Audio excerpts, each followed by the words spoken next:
গল্প নিয়ে হাজির হলাম। গল্পটি শোনার মতো, আশা করি তোমাদের দাঁড়িয়ে যাবে এবং তোমরা হাতের কাজ করতে সবাই হেডফোন নিয়ে বসে যাও। যদি আমার গল্প শুনে মজা পাও তাহলে অবশ্যই আমার চ্যানেলটি সাবস্ক্রাইব করবে। তো চলো বন্ধুরা, আমরা কথা না বাড়িয়ে আসল গল্পে চলে আই। আমার নাম স্নেহা। বড়লোক পরিবারের 4 ভাইয়ের একমাত্র বোন। বাবা মা অনেকদিন আগেই এই পৃথিবী ছেড়ে চলে গেছেন, কিন্তু আমার দাদারা আমাকে বাবা মায়ের অভাব কোনোদিন বুঝতে দেয়নি। আমি এত আদর আর ভালোবাসায় বড় হয়েছি যে তারা কোনো কিছুর অভাব কোনোদিন বুঝতে দেয়নি আমাকে। আমি যা চেয়েছি তাই সাথে সাথে পেয়েছি। আমার বড় দাদা গ্রামের নাম করা মানুষ ছিলেন, আর ছোট 2 দাদা বিদেশে পড়তে গিয়েছিল, কিন্তু আমার পড়াশোনা করতে ইচ্ছে হতো না। আরেক ভাই গ্রামে ডাক্তারি করত। আজকাল দেখি ছেলে হোক বা মেয়ে, সবারই মোবাইল আছে, তাই আমি আমার দাদার কাছে একটা স্মার্টফোন চাইলাম। আমার বড় দাদার সাথে সাথে আমাকে একটা নতুন স্মার্টফোন কিনে দিলেন। এটা পেয়ে আমি অনেক খুশি। আমি অনেক সুন্দরী, তাই নিজের ছবি তুলে ফেসবুকে পোস্ট করতাম, আর অনেক লোকে আমার ছবিতে লাইক এবং কমেন্ট করত। লোকজন আমাকে অনেক পছন্দ করতে শুরু করেছে। একদিন আমি সোশ্যাল মিডিয়ায় অভিষেক নামে একটি ছেলের সাথে কথা বলি। সে অনেক বুদ্ধিমান। ও আমাকে বুঝিয়েছিল যে ছবি ফেসবুকে আপলোড করা ঠিক না। তারপরে সোশ্যাল মিডিয়া থেকে আমার সব ছবি ডিলিট করে দিয়েছি। আস্তে আস্তে অভিষেকের সাথে আমার বন্ধুত্ব বাড়তে থাকে, এবং আমাদের বন্ধুত্ব কখন ভালোবাসায় পরিণত হয় বুঝতেই পারিনি। তার সাথে প্রতিদিন ফোনে কথা বলতাম আর ঘন্টার পর ঘন্টা গল্প করতাম। আমি গ্রামের মেয়ে আর অভিষেক শহরের ছেলে, আমরা দুজনেই একে অপরের ভালোবাসায় পড়েছি। একদিন আমি জানতে পারলাম আমার দাদা গ্রামের উকিলের সাথে আমার বিয়ে ঠিক করেছেন, কিন্তু আমি অভিষেককে ভালোবাসি, তাই অন্য কাউকে বিয়ে করব কিভাবে? আমি আমার বৌদিকে অভিষেকের কথা বললাম। যখন বৌদি দাদাকে বলল অভিষেককে আমি ভালোবাসি, তখন দাদা আমার হাত থেকে মোবাইলটা নিয়ে নিল, আমাকে বলে ওই ছেলের সাথে কথা বলবি না, ফেসবুক দেখে কারোর সাথে ভালোবাসা করা ঠিক না। এই ধরনের মানুষরা সব সময় খারাপ হয়, যারা মেয়েদেরকে ভালোবাসার জালে ফেলে প্রতারণা করে। কিন্তু অভিষেক এরকম না। আমি দাদাকে বোঝানোর অনেক চেষ্টা করেছি, কিন্তু দাদা আমার কোনো কথা শোনেননি। দাদা আমাকে অভিষেককে ভুলে যেতে বলেছিলেন, কিন্তু আমি ভুলতে পারিনি। একথা আমি অভিষেককে বললে অভিষেক আমাকে বাড়ি থেকে পালিয়ে যেতে বলে। আমি দাদাকে অনেক বোঝানোর চেষ্টা করেছি, কিন্তু দাদা বোঝেননি। তাই একদিন রাতের অন্ধকারে বাড়ি থেকে পালিয়ে অভিষেকের দেওয়া ঠিকানায় পৌঁছাই। অভিষেকের সাথে দেখা হওয়াতে আমি অনেক খুশি, কারণ অভিষেককে প্রথমবার দেখেছি। আমাকে দেখে অভিষেকও অনেক খুশি। অভিষেকের পরিবারে কেউ নেই, ও একটা ভাড়া বাড়িতে থাকে। আমরা দুইজনে কোর্ট থেকে বিয়ে করে নিই, স্বামী স্ত্রী হই। সংসারকে সুন্দরভাবে চালানোর জন্য অভিষেক অনেক পরিশ্রম করত। আমি অভিষেকের সাথে অনেক খুশি। আমি বাড়ি থেকে পালিয়ে এসেছি, তাই হয়তো আমার দাদারা আমাকে খুঁজে বের করার চেষ্টা করেছে, কিন্তু তাতে আমার কিছু যায় আসে না। আমি আমার স্বামীকে নিয়ে খুশি। অভিষেক ও আমার অনেক যত্ন নিত। আমি আমার জীবনে এই সিদ্ধান্ত নেওয়ার জন্য কখনো দুঃখ করিনি, কিন্তু একদিন আমার সাথে এমন ঘটনা ঘটল যা আমি কখনো কল্পনাও করিনি। একদিন আমি ফোন পেলাম আমার স্বামীর অ্যাক্সিডেন্ট হয়েছে। আমার পায়ের নিচ থেকে মাটি সরে গেল। দৌড়াতে দৌড়াতে হাসপাতালে গিয়ে দেখি আমার স্বামী জীবনের শেষ পর্যায়ে এসে পড়েছে। মানে আমার সারা জীবন নষ্ট হয়ে গেছে, যার জন্য আমি গ্রাম থেকে শহরে এসেছি। আজ সে আমাকে একা রেখে চলে গেছে। কাঁদতে কাঁদতে আমি জ্ঞান হারিয়ে ফেলেছি। সেই অবস্থাতেই স্বামীর শেষকৃত্য করেছি, কারণ এই শহরে আমার স্বামীর নিজের কেউ নেই, আর আমারও স্বামী ছাড়া কেউ নেই, কিন্তু সেও আমাকে ছেড়ে চলে গিয়েছে। এখন আমি সম্পূর্ণ একা। আমি কখনো ভাবিনি আমার সাথে এমন হতে পারে। আমি তেমন একটা শিক্ষিত না, এবং আমার যা কিছু আইডি ছিল সব দাদাদের বাড়িতে, আর আইডি না থাকায় আমি কোনো কাজও পাচ্ছি না। বিয়ের মাত্র 2 মাস পরে অভিষেক এই পৃথিবী থেকে চলে যাওয়ার পরে আমি দাদাদের সাথে যোগাযোগ করার চেষ্টা করলে তারা আমাকে অস্বীকার করে, বলে তুই আমাদের জন্য মরে গেছিস, তুই আর এ বাড়িতে পা দিবি না। আমরা সারা গ্রামে বলে দিয়েছি তুই এই পৃথিবী ছেড়ে চলে গেছিস, আর একটা মৃত্যু মানুষকে এনে গ্রামের সবাইকে দেখিয়েছি। আমি জানতাম যে দাদাদের কাছ থেকে আমি এরকমই উত্তরই পাব, কিন্তু আমি এখন কিভাবে বাঁচব? আমার মাথায় তো সমস্যার পাহাড় নেমে এসেছে। অভিষেক এই পৃথিবী থেকে চলে গেছে 1 মাস হয়ে গেছে। কয়েকদিন আশেপাশের লোকজন আমাকে সাহায্য করে, কিন্তু কতদিন এভাবে কেউ সাহায্য করতে পারে? আমি ঘরের কিছু জিনিসপত্র বিক্রি করে কোনোরকম খেয়ে পরে বাঁচতে থাকলাম। কিন্তু ঘর ভাড়া না দেওয়ায় একদিন বাড়িওয়ালা আমাকে বাড়ি থেকে বের করে দিলেন। এখন এমন খারাপ দিন এলো যে আমি রাস্তায় ভিক্ষা করতে বাধ্য হলাম। যখন কেউ খাবার দিত তখনই খেতাম, না হলে না খেয়ে ঘুরে বেড়াতাম। আমার থাকার জায়গা ছিল না, তাই রাস্তায় দিনরাত পড়ে থাকতাম। একদিন ক্ষুধার কষ্ট সহ্য করতে না পেরে একজন লোক ভিক্ষা দিতে এলে আমি তার পা ধরে বলতে থাকলাম, স্যার, আমি 2 দিন কিছু খাইনি, আমাকে কিছু খেতে দিন। দয়া করে আমাকে কিছু খেতে দিন, না হলে আমি এই পৃথিবী ছেড়ে চলে যাব। তিনি আমাকে বললেন, তুমি কি আমার বাড়িতে যেতে পারবে? একথা শুনে আমি অবাক হয়ে গেলাম। তিনি বলতে থাকলেন, আমার বউ এই পৃথিবী ছেড়ে চলে গেছেন, আমার একটি ছেলে আছে, বয়স 4 বছর। আমি চাই তুমি আমার ছেলের দেখাশোনা করো। যদি তুমি তার দেখাশোনা ঠিকমতো করতে পারো, তাহলে আমি তোমাকে থাকা খাওয়া সব দেব এবং তুমিও বেঁচে যাবে। যাই হোক, আমার জীবন অনেক কষ্টে চলছিল, আমার থাকার কোনো জায়গাও নেই। বাড়িওয়ালাও বাড়ি থেকে বের করে দিয়েছিলেন। এখন কেউ খাবার দিলে খাই, না দিলে না খেয়ে থাকি। তাই আমি সাথে সাথে রাজি হয়ে লোকটির সাথে তার বাড়িতে গেলাম। বাড়িটা অনেক বড় এবং সে অনেক বড় লোক। ওই বাড়িতে উনি ছাড়া একটা ছোট বাবু ছিল, যার বয়স মাত্র 4 বছর। উনি আমাকে খাবার খেতে দিলেন আর বললেন, তুমি মন ভরে খাও। প্রথমে তো আমি মন ভরে খাবার খেলাম।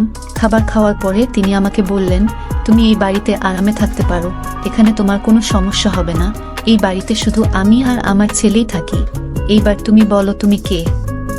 আমি বললাম, আমার নাম স্নেহা এবং আমি অনেক ধনী পরিবারের মেয়ে ছিলাম। আমি আমার 4 ভাইয়ের একমাত্র বোন। আমি ফেসবুকে একটি ছেলের প্রেমে পড়ে গ্রাম ছেড়ে এখানে আসার পর আমাদের জীবন সুখেই চলছিল। তারপরে একদিন আমার স্বামী দুর্ঘটনায় এই পৃথিবী ছেড়ে চলে গেলেন। আমার উপরে আকাশ ভেঙে পড়ে এবং আমাকে রাস্তার ধারে ভিক্ষা করতে বাধ্য হতে হয়। 2 দিন কিছুই খেতে পাইনি আমি, তাই আপনার পায়ে পড়ে মিনতি করেছিলাম। আপনি আমাকে সাহায্য না করলে আমি না খেয়েই শেষ হয়ে যেতাম। লোকটি তখন বললেন, তুমি আমার বোনের মতো, তুমি এখানে থাকতে পারো, কিন্তু বিনিময়ে তোমাকে আমার ছেলের দেখাশোনা করতে হবে। আমার বউ এই পৃথিবী ছেড়ে চলে গেছে, তাই আমি ছেলের যত্ন নিতে পারছি না। আমার একটা কাজের মেয়ে দরকার, যে তাকে মায়ের মতো মানুষ করতে পারে। তিনি আমাকে তার ছেলের সাথে পরিচয় করিয়ে দিয়ে বললেন, এটা আমার ছেলে এবং এর নাম আকাশ। এর জন্মের পরপরই এর মা পৃথিবী ছেড়ে চলে গেছে। আমি কোলে নিয়ে তাকে আদর করতে থাকলাম। আমি ভাবতে থাকলাম, আজ যদি আমার ছেলে থাকতো, তাহলে সেও এর মতো হতো। আমিও বিয়ের 1 মাস পরে মা হতে চলেছিলাম, কিন্তু আমার একটা সমস্যা হয়, তাই আমি মা হতে পারিনি। আমি আপনাকে কথা দিচ্ছি যে আমি একে নিজের ছেলের মতো মানুষ করব। আমি আকাশের যত্ন করে অনেক আনন্দ পেতাম। আমার একমাত্র দায়িত্ব ছিল আকাশের যত্ন নেওয়া, তাকে সময় মতো খাওয়ানো, সময় মতো ঘুম পাড়ানো, তার পোশাকগুলো পরিবর্তন করা ইত্যাদি। বাকি সব কাজ করার জন্য অন্য লোক ছিল। একদিন সকালে ঘুম থেকে উঠে দেখি আকাশ বিছানায় নেই। আমি উঠে বাইরে এসে মালিককে জিজ্ঞেস করলাম, আকাশ কোথায়? সে তার বিছানায় নেই কেন? বাড়ির মালিক বললেন, সন্ধ্যার মধ্যেই ও বাড়ি ফিরে আসবে। আমি তাকে জিজ্ঞেস করলাম, আকাশ কোথায় গেছে আর সন্ধ্যা বেলা কোথা থেকে ফিরবে? কিন্তু তিনি আমার কথার কোনো উত্তর দিলেন না। তিনি বাড়ির মালিক, তাই আমি তাকে খুব বেশি কথা বলতে পারিনি, কারণ সে যদি আমাকে বাড়ি থেকে বের করে দেন, তাহলে আমি কোথায় যাব? প্রতিদিন সন্ধ্যায় আকাশ বাড়িতে আসতো। রাতে ঘুমানোর পর সকালে ঘুম থেকে উঠলে দেখি আকাশ তার বিছানায় নেই, কিন্তু সন্ধ্যায় সে ফিরে আসতো। যখনই আমি মালিককে আকাশের কথা জিজ্ঞেস করতাম, তিনি কোনো উত্তর দিতেন না এবং বলতেন, তুমি এইসব বিষয় থেকে দূরে থাকো, তার সম্পর্কে অত কিছু তোমার জানার দরকার নেই। তোমার কাজ কেবল তার যত্ন নেওয়া এবং তাকে ভালো করে লালন পালন করা। তাই তোমাকে যে কাজ দেওয়া হয়েছে তুমি শুধুমাত্র তাই করো। তারপর থেকে মালিককে জিজ্ঞাসা করা বন্ধ করে দিয়েছি।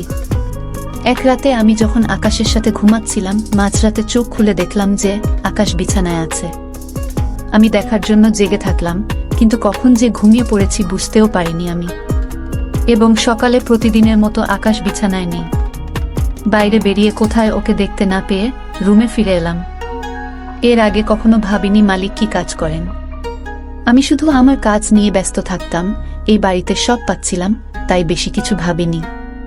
কিন্তু একদিন কাজের মহিলাকে জিজ্ঞেস করলাম যে মালিক কি কাজ করেন। তখন সেই কাজের মেয়েটি আমাকে বলল যে তিনি একজন পুলিশ ইন্সপেক্টর। অবাক হয়ে আমি ভাবতে থাকলাম আমি একজন পুলিশ অফিসারের বাড়িতে। একদিন দেখলাম একটি ফাইল মালিকের টেবিলে রাখা। আমি সেটি তুলে নিয়ে ভিতরে রাখতে যাচ্ছিলাম, হঠাৎ করে সেই ফাইলটা আমার হাত থেকে পড়ে, ওর ভিতর থেকে অনেক কাগজ বেরিয়ে পড়ে। আমি সেই কাগজগুলো গোছাতে গেলে সেখানে একটা ছবি দেখে আমি অবাক হয়ে গেলাম। আমি অবাক হয়ে ভাবলাম আমার স্বামীর ছবি এখানে কেন। আমি ভাবলাম মালিক যদি জানতে পারে আমি এই ছবিটি দেখেছি বা আমি এই ছবির লোকটির স্ত্রী, তাহলে মালিক আমার কি অবস্থা করবে। ভয়ে তাই তাড়াতাড়ি সবকিছু গুছিয়ে ফাইলটি মালিকের ঘরে রেখে ফিরে এলাম।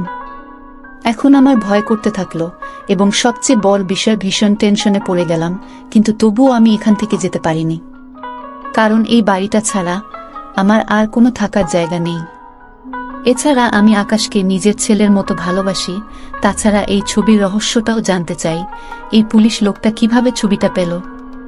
আমি ভাবলাম আমার দাদারা অভিষেককে খুঁজে বের করার জন্য এই পুলিশ অফিসারের কাছে কেস ফাইল করতে পারে, কিন্তু দাদারা কখনো অভিষেককে দেখেনি। মনের মধ্যে অদ্ভুত অদ্ভুত সব ভাবনা আসছিল, কিন্তু মালিককে জিজ্ঞেস করার সাহস পেলাম না। 4 মাস হয়ে গেল আমি এখানে আছি। বাবুটি আমাকে মা বলে ডাকতে শুরু করেছে, কিন্তু এতে মালিকের কোনো আপত্তি নেই। তারপর মালিক আমাকে একটা মোবাইল দিয়ে বলল, তোমার সাথে কথা বলার দরকার হতে পারে, তাই এটা রাখো। একদিন আমার মোবাইলে একটা ফোন আসে, আমি কাজে ব্যস্ত ছিলাম তাই কল ধরতে পারিনি। পরে মোবাইলের দিকে তাকাতেই একটা অচেনা নাম্বার ভেসে উঠল। আমি খুব একটা পাত্তা দিলাম না। কিছুক্ষণ পরে সেই নাম্বার থেকে একটা মেসেজ এলো, তাতে লেখা ছিল, স্নেহা তুমি কেমন আছো। অনেক অবাক হলাম, ভাবলাম হয়তো এখানকার কোনো কাজের মেয়ে আমার সাথে মজা করছে, তাই আমি ওই মেসেজের রিপ্লাই দেইনি। এরপর প্রতি রাতে এই নাম্বার থেকে মেসেজ আসতে থাকে।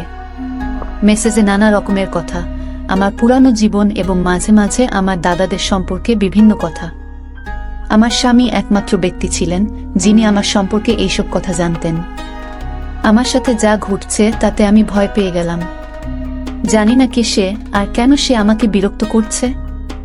সে বলতো, তুমি আমাকে তোমার বন্ধু মনে করতে পারো, তোমার কোনো সমস্যা হলে আমাকে মেসেজ করে জানিও, আমি তোমার সব সমস্যার সমাধান করে দেব। কিন্তু আমি ভয় পেয়ে নাম্বারটি ব্লক করে দিলাম। তারপরে সে আমাকে নতুন নতুন নাম্বার দিয়ে মেসেজ করতে শুরু করে।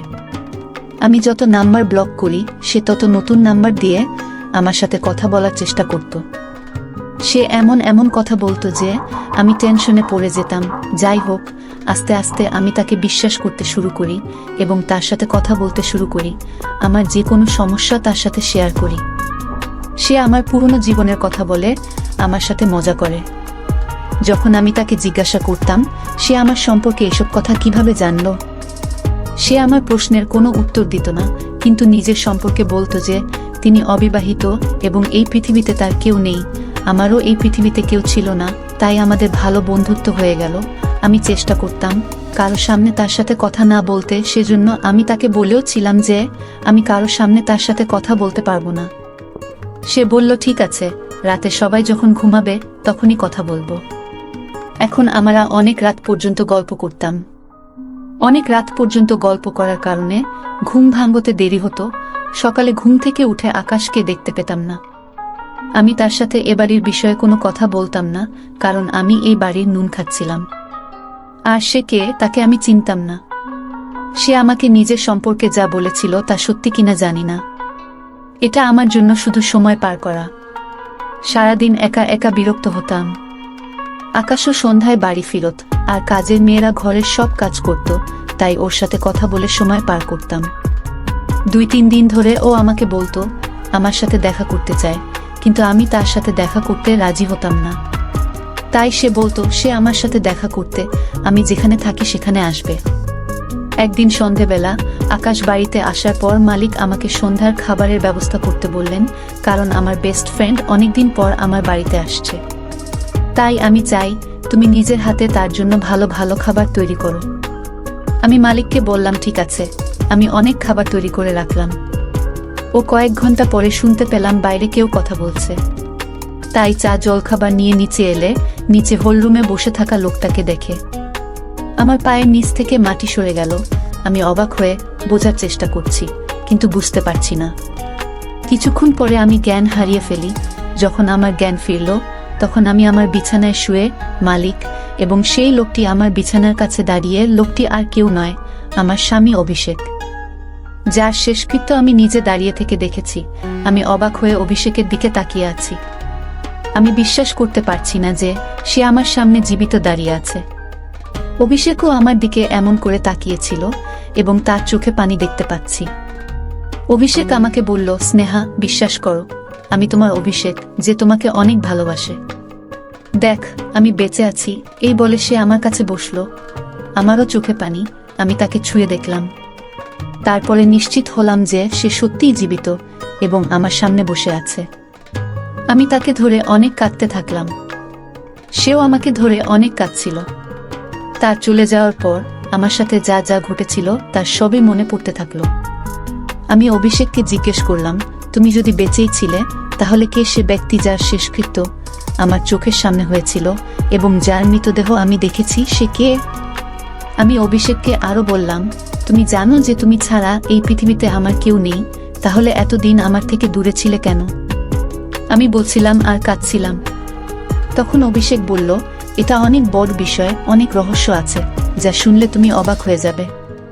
আজ আমি তোমাকে একে একে সব রহস্য বলতে চাই। তুমি যে রং নম্বরে কথা বলতে, সেটা আর কেউ নয় আমি। আমি তোমাকে বলেছিলাম যে আমি তোমার সাথে তোমার বাড়িতে দেখা করব। দেখো, আমি এখানে এসেছি। তখন আমার খেয়াল হলো, যে ছেলেটা আমার সাথে কথা বলতো, সে আমার সম্পর্কে এসব কথা জানতো কিভাবে, যা আমি আর আমার স্বামী ছাড়া কেউ জানতো না। কিন্তু অভিষেক যে বেঁচে থাকতে পারে, সেটা কখনোই ভাবিনি। অভিষেককে বললাম, তুমি বেঁচে থাকলে এতদিন কোথায় ছিলে? আমি সবকিছু জানতে চাই। অভিষেক বলল, আমি তোমাকে সব কথা বলবো। তুমি যখন বাড়ি ছেড়ে এখানে এলে আর আমাদের বিয়ে হলো, কয়েকদিন পরে তোমার দাদারাও এখানে এসে আমাদের সম্পর্কের সব তথ্য নিয়ে যায়। যদিও তারা গ্রামের সকলের কাছে বলেছিল যে তুমি অ্যাক্সিডেন্ট করে এই পৃথিবী ছেড়ে চলে গেছো। এমনকি তারা একটা মৃত্যু মানুষকে নিয়ে সকলের কাছে প্রমাণ করে যে তুমি সত্যিই এই পৃথিবী ছেড়ে চলে গেছো। কারণ গ্রামবাসীরা যদি জানতো যে মোডলের বোন বাড়ি থেকে পালিয়ে গেছে, তাহলে তাদের সব শেষ হয়ে যেত। আর আপমানের ভয়ে তোমার দাদারা গ্রামে মিথ্যা কথা বলে প্রমাণ করেছে যে তুমি এই পৃথিবী ছেড়ে চলে গেছো। কিন্তু তারা আমাকে শত্রু করে নেয়, যেহেতু তাদের বোনকে আমি বিয়ে করেছি। তোমার দাদারা আমাকে সর্বত্র খুঁজছে।